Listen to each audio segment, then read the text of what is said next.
Discuss the convergence or otherwise and point of convergence of this series.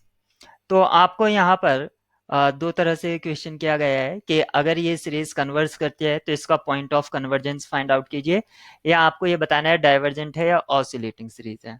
तो आपको तीन तरह से इस पर बात की गई है कि हमें इसके लिए क्या क्या बताना है। तो इसके लिए सबसे पहले हमें इसकी चेक करनी है कन्वर्जेंस।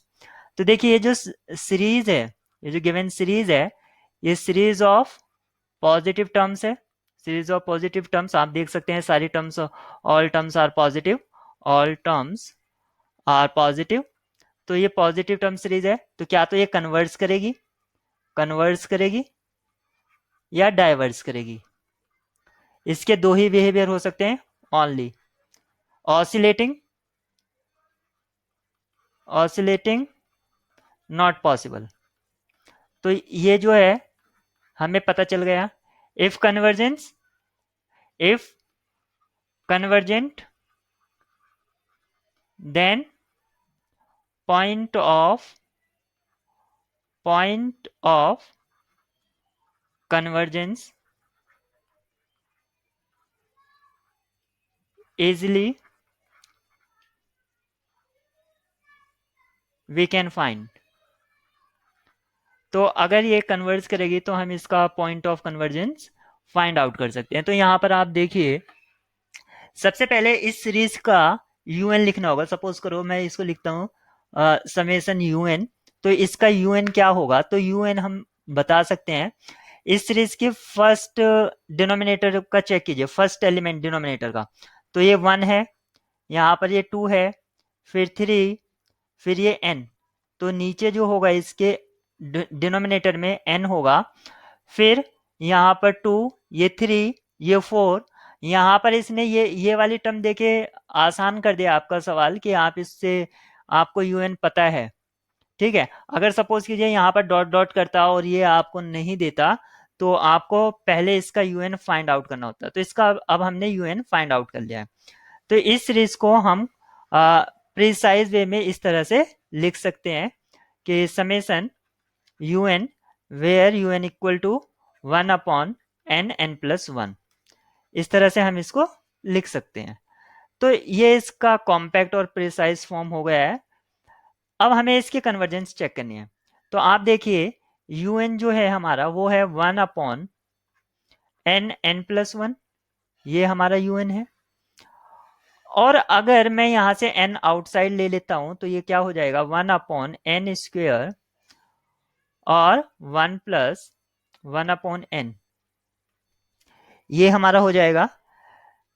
अब आपने इसमें क्या करना है, ये यूएन हो गया। जब भी आपको इस तरह की एक सीरीज और मिले तो आप एक पी सीरीज फाइंड आउट करें। उस यूएन से एक पी सीरीज फाइंड आउट करना चाहिए, और पी सीरीज की कन्वर्जेंस डाइवर्जेंस हम इजीली बता सकते हैं। तो यहां पर जो हम मेथड को फॉलो कर रहे हैं वो कंपैरिजन टेस्ट फॉलो कर रहे हैं। कंपैरिजन टेस्ट क्या कहता है आपका कि अगर यूएन अपॉन ये जो पी सीरीज जिसको हम वीएन कॉल करेंगे, यूएन अपॉन वीएन, इसका जो लिमिट है अगर नॉन जीरो एंड फाइनाइट अगर है, तो यूएन और वीएन के जो कन्वर्जेंस है डाइवर्जेंस होगी वो सेम होगी, यानी कि बिहेव अलाइक, यानी कि वो सेम बिहेवियर शो करेंगे। तो अब हमें ये पता चल गया है कि अगर हम इसका ये वीएन कंसिडर कर लें, हम यहाँ पर 1/n² वीएन कंसिडर कर लें, तो वीएन क्या है, पी सीरीज से या पी टेस्ट से हम बता सकते हैं। पी टेस्ट से हम इसको क्या बता सकते हैं कि कन्वर्जेंट है, ये। तो यूएन भी आपका कन्वर्जेंट होगा। और अगर आप लिमिट देखें, limit of u n upon v n, तो ये यहां पर क्या मिलेगा, लिमिट ऑफ, ये वाली टर्म तो कैंसिल हो जाएगी 1/n², तो आपको मिलेगा 1/1+1/n, ये मिलेगा आपको। और इसकी लिमिट जब आप n टेंस टू इंफिनिटी इसमें पुट करेंगे तो इसकी लिमिट आएगी 1, जो कि नॉन जीरो है और फाइनाइट है। तो यहां पर कंपैरिजन टेस्ट की सारी कंडीशन फुलफिल हो रही थी। तो अब हमें इतना पता चल गया है कि हाँ, ये जो सीरीज है ये कन्वर्जेंट सीरीज है। अब हमें ये पता करना है कि ये जो सीरीज का पॉइंट ऑफ कन्वर्जेंस क्या होगा। तो इसके पॉइंट ऑफ कन्वर्जेंस की हम बात कर लेते हैं।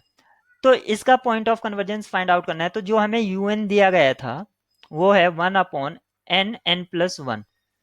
जब जब भी आपको सम या पॉइंट ऑफ कन्वर्जेंस की बात करता है, पॉइंट ऑफ कन्वर्जेंस, तो आपको आपको क्या चाहिए, आपको चाहिए sequence of partial sum, sequence of partial सम।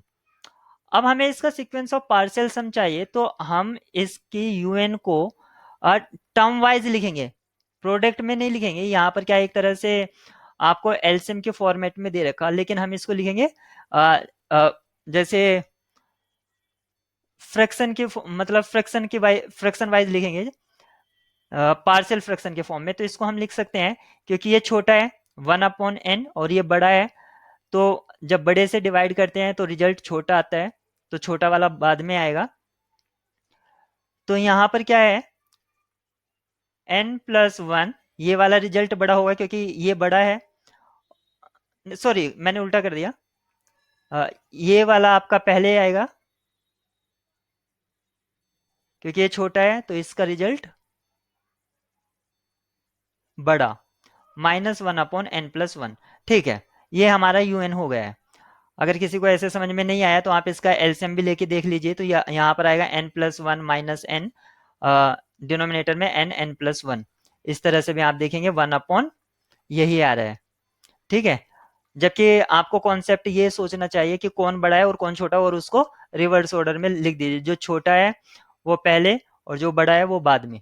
तो यहाँ से हमें यूएन पता चल गया है। तो हमें अगर इसका u1 देखें तो क्या आएगा, 1/1 -1/2। अगर u2 चेक करें तो क्या आएगा, 1/2 -1/3। इस तरह से ऐसे ही अगर हम u3 चेक करते हैं, u3 चेक करते हैं तो वो क्या आएगा, 1/3 -1/4 एंड सो ऑन। ऐसे ये चलता रहेगा। तो आप देखेंगे ये निगेटिव हाफ है, ये पॉजिटिव हाफ है, ये -1/3 है, ये पॉजिटिव है ना।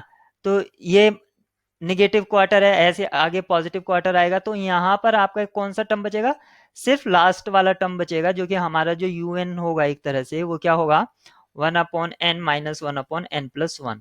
ये वाली यहाँ तक टर्म्स कैंसिल आउट हो जाएगी। तो आपकी जो फाइनल टर्म होगी, इन सब का सम करना है अब हमें, क्योंकि हमें क्या चाहिए, सीक्वेंस ऑफ पार्शियल सम। जो सीक्वेंस ऑफ पार्शियल सम होगा वो u1 u2 u3 इस तरह से मिलेगा, और इसका जो हमें रिजल्ट मिला वो क्या मिला, 1 -1/n+1। तो ये हमें Sn मिल गया। लेकिन हमें तो फाइंड आउट करना है लिमिट ऑफ Sn, यानी कि पॉइंट ऑफ कन्वर्जेंस या sum of the series. Sum of the series पर अक्सर क्वेश्चन पूछा जाता है, तो आप यहाँ पर देख सकते हैं इसका लिमिट क्या हो जाएगा, 0, इसका लिमिट 0, तो इसका लिमिट ऑफ Sn क्या होगा, 1।